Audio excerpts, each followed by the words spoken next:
Bismillahirrahmanirrahim. Assalamu alaikum 7th class. I hope you are all safe and sound in your homes. Welcome to the online class that was given to you by National Public School, and it is like golden opportunity for all of you to learn to study at your homes. सो ऐसी opportunity जो कि free में आपको मिले उसको avail करना चाहिए। अगर आपको फ़्री में कोई खाना मिलता है तो आप कैसे उसको खाते हैं, तो जैसे इस तरीके से आपको फ़्री में पढ़ाई मिल रही है तो आपको चाहिए कि आप उससे पूरा फ़ायदा उठाएं और जो भी पढ़ाया जा रहा है उसको बहुत अच्छे तरीके से पढ़ें। और मैं हमेशा अल्लाह ताला से दुआ करती हूँ कि मैं आपको जो भी पढ़ाती हूँ और मैं हमेशा ये कोशिश करती हूँ कि आपको मैं अपनी पूरी उम्मीद के साथ पढ़ा सकूँ, जितना मेरे पास नॉलेज है मैं वो सारा आपको दे सकूँ ताकि आप उस सारे नॉलेज से फ़ायदा उठा सकें।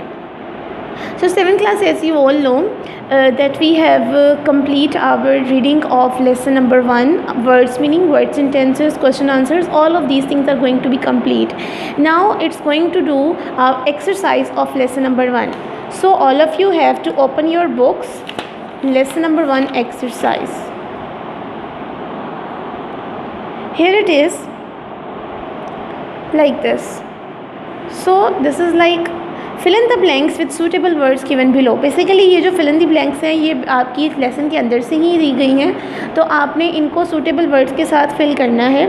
So first is Islam dash all the aspects of human life. Islam covers, COVERS, covers all the aspects of human life. All dash be to Allah. All, हाँ जी बताइए यहाँ पे क्या आएगा. All dash be to Allah. All mankind, no. All helpers, definitely not. Then सोचें ऐसा करें, चलें अपनी बुक्स के पीछे लेसन निकालें और वहाँ से सोचें कि इसमें क्या आएगा.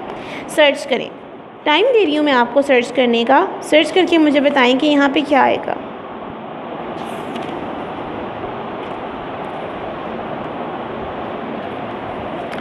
तमाम तारीफ़ें अल्लाह के लिए हैं. So what is the English meaning of तारीफ़? Praise, PRAISE, praise. You will be held dash for your actions. You will be held answerable. Women are our dash who cannot manage their affairs themselves. औरतें हमारी मददगार होती हैं जो कि ख़ुद अकेले ही सारे इंतज़ामात नहीं देख सकती या नहीं संभाल सकती. सो here it is helpers. There is no God but Allah, the one having no dash with him, one having no partner, जिसका कोई साथी नहीं. Every Muslim is the dash of every other Muslim. हर मुसलमान दूसरे मुसलमान का भाई है, brother.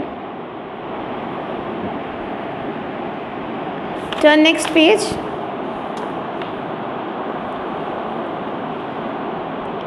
Okay, the next page is all about grammar. Look at there, grammar लिखा हुआ है and here it is common noun. Common noun is the name of a given in common to person, thing of the same class or kind. देखिए common noun किसी भी आम शख्स, चीज़ या जगह के नाम को कहते हैं. So here it is, for example, woman, dog, bag, office, hospital. A common noun does not require a special capital letter and takes an article before it. और वह कह रहे हैं कि common noun को capital letter की ज़रूरत भी नहीं होती, इसको आप जैसे है वैसे ही लिख सकते हैं. Okay, next is proper noun. Proper noun is the name of a proper person, place, particular person, place or a thing. और हमेशा इस बात याद रखें, जो proper noun होता है उसको आप कैपिटल लेटर से लिखते हैं और उसके अंदर देखें जो नाम है वो एक से ज़्यादा एक चीज़ का ही होता है, इसलिए उसको proper noun कहते हैं क्योंकि वो बहुत ख़ास है. लाइक इरफान, इस्लामाबाद, कुरान, इस्लाम, एक्सेट्रा. ओके, अब उन्होंने कहा है प्रोनाउन. प्रोनाउन क्या होते हैं? मैं बेसिकली आपको बता दूं कि किसी की शख्स, चीज़ या जगह के नाम को रिप्रेजेंट करने के लिए जो वर्ड्स यूज़ होते हैं ना, उनको प्रोनाउन कहते हैं। लाइक अगर मैं बात कर रही हूँ मैं, तो मैं मेरा नाम है, तो मैं अपने नाम की जगह आई यूज़ करूँगी। अगर मैं बात करती हूँ किसी लड़के की वो, तो उसकी जगह मैं ही यूज़ करूँगी। अगर मैं किसी लड़की की बात करती हूँ तो उसकी जगह मैं शी यूज़ करूँगी। इसी तरह अगर मैं बात करती हूँ हम, तो हम की जगह मैं वी यूज़ करूँगी।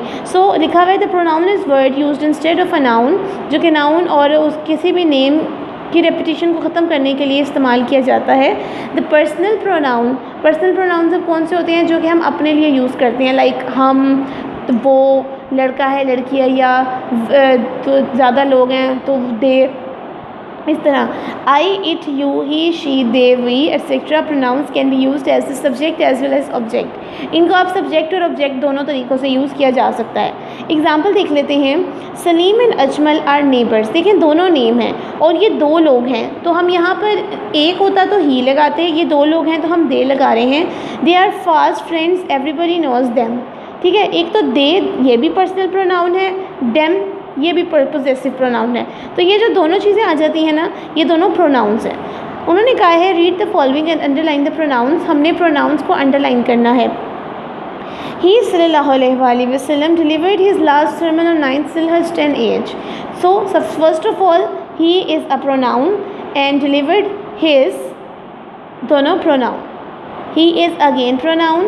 Sallallahu alaihi wasallam advised his companions to devote their lives for the service of Islam. अपनी ज़िंदगियाँ there. Okay. Next is if you were asked about me, what would you say?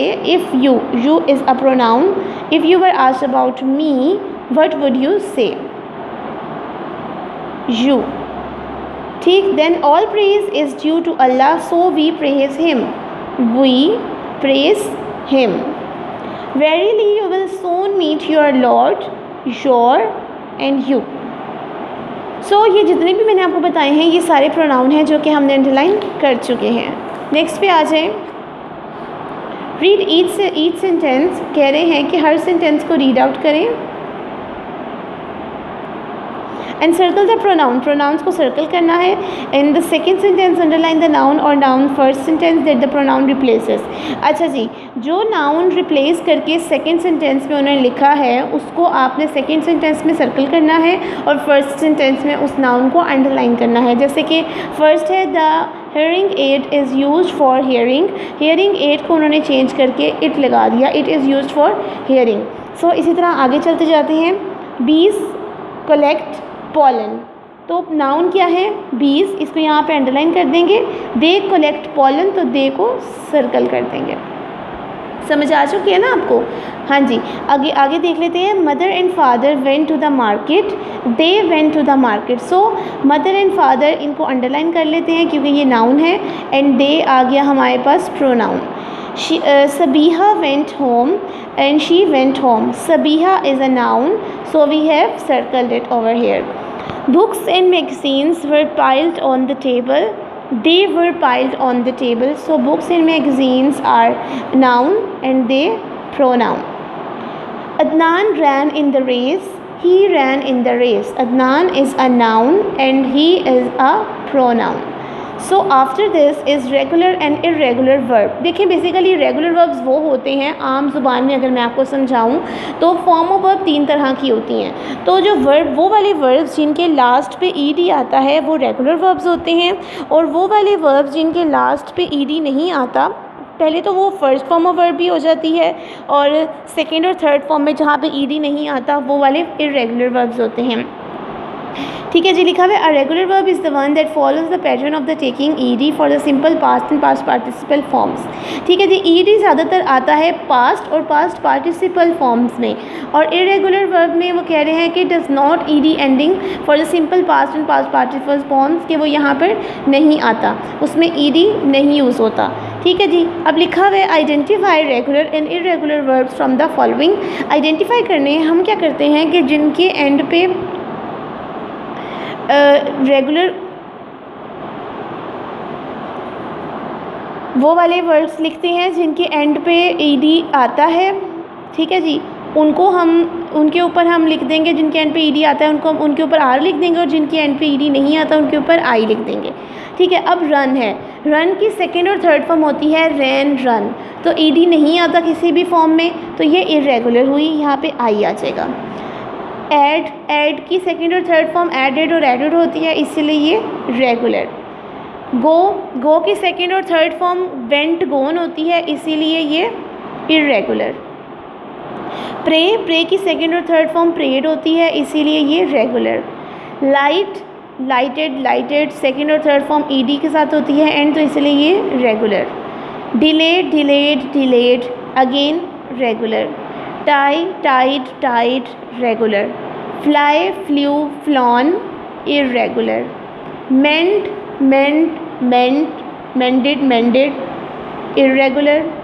Regular. Are, laughed regular. come irregular। So this is it. I hope आपको समझ आ चुकी होगी regular and irregular verbs की। And now simple present tense. अच्छा जी, simple present tense की सबसे पहले मैं आपको एक बात बताती चलूँ जो कि मोस्ट इम्पॉर्टेंट है, जो कि आपको याद रखनी पड़ती है। प्रीवियस क्लासेस में भी आई होप आपको पता होगा कि सिंपल प्रेजेंट टेंस में सबसे पहले आता है हमारे पास subject plus first form of verb plus object. जी, सिंपल पास्ट प्रेजेंट टेंस में ये सिंपली आता है subject, first form of verb और ऑब्जेक्ट। अब जब इसको नेगेटिव में कन्वर्ट करते हैं तो एक चीज़ याद रखें, नेगेटिव में कन्वर्ट करते ही हमारे पास दो हेल्पिंग वर्ब्स आ जाते हैं, लाइक डू और डस, ये दो आ जाते हैं। अब हमारे पास सवाल पैदा होता है कि डू किसके साथ यूज़ होता है और डस किसके साथ यूज़ होता है। तो एक चीज़ हमेशा याद रखने वाली है, ये चीज़ें जो मैं आपको बता रही हूँ ये हमेशा की याद रखने वाली हैं कि डू यूज़ होता है आई, वी, दे, यू, ठीक है जी, और डस यूज़ होता है ही, शी, इट, ठीक है जी। तो अब जब नेगेटिव करते हैं हम प्रेजेंट टेंस को तो आई, वी, दे, यू अगर सब्जेक्ट में मौजूद हैं तो डू यूज़ होगा, और अगर ही, शी, इट सब्जेक्ट में मौजूद हैं तो डज यूज़ होगा। Now we are going to fill in the blank using the simple present tense of the verbs given in the brackets. इन वर्ब्स को यूज़ करते हुए आपने फिल इन द ब्लैंक को फिलअप करना है। So let we have started. One more thing I have going to tell you, एक और बात मैं आपको बताती चलूँ कि अगर तो सब्जेक्ट कोई भी ही, शी, इट में से होगा और वो नेगेटिव या इंट्रोगेटिव नहीं है तो वर्ब के साथ एस या ई एस ज़रूर आएगा, ठीक है जी। अगर कोई भी ही, शी, इट में से होगा और वो नेगेटिव सेंटेंस नॉट वाला, नहीं वाला या इंट्रोगेटिव सवालिया सेंटेंस नहीं है, अगर वो सिंपल डिक्लेरेटिव सेंटेंस है तो आप वहाँ पर एस या ई एस ज़रूर लगाएंगे। ओके, लिखा हुआ है every man dash what to do. हर इंसान जानता है कि उसे क्या करना है। एवरी मैन, इंसान, तो ये सिंगल है, नो, नोज, क्या बन जाएगा, KNOWS। हाँ जी, वर्ड बोलें क्या बना, नोज, KNOWS, नोज। देखिए जो के है वो साइलेंट है इसीलिए हम उसको नहीं पढ़ते। We are going to read it KNOWS, knows. Okay, after is every child dash present dash are present. हाँ जी, इसमें क्या आएगा बताएं, रिसीव आएगा कि रिसीव्स आएगा। एवरी चाइल्ड, हर बच्चा, ईच चाइल्ड, हर बच्चा रिसीव्स। अगर तो यहाँ पे चिल्ड्रन होता तो हम यहाँ पे रिसीव लिखते, ठीक है जी। My father daily dash me and my sister to school. My father एक है इसीलिए drives. The sun dash in the east rises, क्योंकि सन एक ही है। None of the students dash a ticket. None of the student has a ticket. So this is it. We have completed. Next is pick out few simple present tense sentences from the lesson. Punctuate the following sentences. हाँ जी, अब punctuation क्या होती है? Box अगर आप देख रहे हैं ग्रीन वाला, punctuation means the right use of putting in और पॉइंट्स और stops and writing the following at the principal stops. इन सारी चीज़ों को एक प्रॉपर प्लेस पर लगाना, जिसमें आ जाते हैं फुल स्टॉप और period, comma, semicolon, colon, question mark, exclamation mark, apostrophe, quotation marks. So let we have started. सबसे पहले तो मैं आपको एक बात बता दूं कि जहाँ पे भी क्वेश्चन है वो तो हमें पता है क्वेश्चन मार्क होगा, जहाँ पे भी सिंपल सेंटेंस है वहाँ पे हम फुल स्टॉप लगा देंगे. So before wasting any time, we have to start it. Where are you going? Where is a question. So firstly we are going to do it capital, and where are you going, this is a question, so question mark. Okay, next is hurrah, we have won the match. Hurrah तब use होता है, ये एक interjection है. Basically interjection का मतलब होता है कभी भी अफसरदगी का या खुशी का इजहार करने के लिए एक प्रॉपर वर्ड्स यूज़ होते हैं. जैसे कि अगर बहुत खुशी है तो हुर्रा, अगर बहुत अफसोस हो रहा है तो अलास, और अगर बहुत प्यारी कोई चीज़ है तो वंडरफुल या आहा. इस तरह के वर्ड्स जो यूज़ होते हैं उनको इंटरजेक्शंस कहते हैं. और हमेशा इंटरजेक्शन के वर्ड्स के आगे एक्सक्लेमेशन मार्क आता है. हुर्रा एक इंटरजेक्शन वर्ड है तो इसके आगे हम एक्सक्लेमेशन मार्क लगा देंगे. We have won the match, so there is full stop. It's a great tragedy. It's a great tragedy. This is also a news. हमेशा याद रखें इट्स पढ़ते हैं इसको, तो यहाँ पे जो एस है वो एपोस्ट्रॉफी है, छोटा सा कोमा ऊपर लगा देंगे जिसको एपोस्ट्रॉफी एस कहते हैं. और it's a great tragedy, this is also like interjection, तो यहाँ पर एक्सक्लेमेशन मार्क. लाहौर, सबसे पहले तो लाहौर का एल बड़ा कर दें. Is the capital of Punjab. Punjab एक सूबे का नाम है, so we have also make it capital P and full stop. What a beautiful scene. What W capital, a beautiful scene, it's also a interjection type thing, so we have put there exclamation mark. So 7th class we have complete this. Next page is all about writing skills. देखें, घर पे अगर आप होते हैं तो अपने बहन भाइयों के साथ ये जो आपकी राइटिंग स्किल्स हैं इनको ज़रूर फॉलोअप किया करें. बहुत मज़ा आता है. दो लोग आपस में खड़े होकर इनको पढ़ सकते हैं. लाइक अगर मेरे साथ कोई होता तो मैं पढ़ के आपको सुनाती कि कैसे इनको पढ़ते हैं. लाइक हेयर के लिखा हुआ है, 2 boys are at the canteen. 2 लड़के कैंटीन पर मौजूद हैं. The host boy tries to skip away from the canteen without paying the bill. तो जो लड़का है एक, वो बिल दिए बगैर कैंटीन से जाना चाह रहा है. अब बिलाल क्या कहता है, hey Adnan stop. Adnan, let's get out of here in a whisper. Let's get out of here in a whisper मतलब आहिस्ता से आवाज़ में. Let's get out of here. No, I want go without paying the bill. Let's move. No bear is around here. It is dishonesty. Don't you know Allah Almighty has forbidden us from dishonesty? No way. You stay here, I'm leaving. No, not at all. If you don't have any money, I will pay your bill. But we are not going out without paying your bill. I was just checking you. I'm proud of having such a noble and nice friend like you. Me too. Thanks a lot. This is it. इतना मज़ा आता है oral communication skills को, कि बहुत अच्छा था. इसी तरह आप भी प्रैक्टिस किया करें पढ़ने की, इंग्लिश पढ़ने की. इससे आपकी जो कम्युनिकेशन स्किल्स हैं वो बहुत ज़्यादा स्ट्रॉन्ग होंगी और आपको मज़ा भी आएगा. So 7th class, as you all know that we have complete our first chapter अल्हम्दुलिल्लाह, and in our next lecture we are going to start our lesson number 2 इंशाअल्लाह ताला. तब तक के लिए अपना बहुत ख्याल रखिएगा, मुझे दुआ में याद रखिएगा 7th क्लास. और मैं उम्मीद करती हूँ कि आज मैंने आपको जितना भी कुछ पढ़ाया आपको उसके सारे कॉन्सेप्ट्स क्लियर हो चुके होंगे इंशाअल्लाह ताला. ओके जी, अल्लाह हाफ़िज़.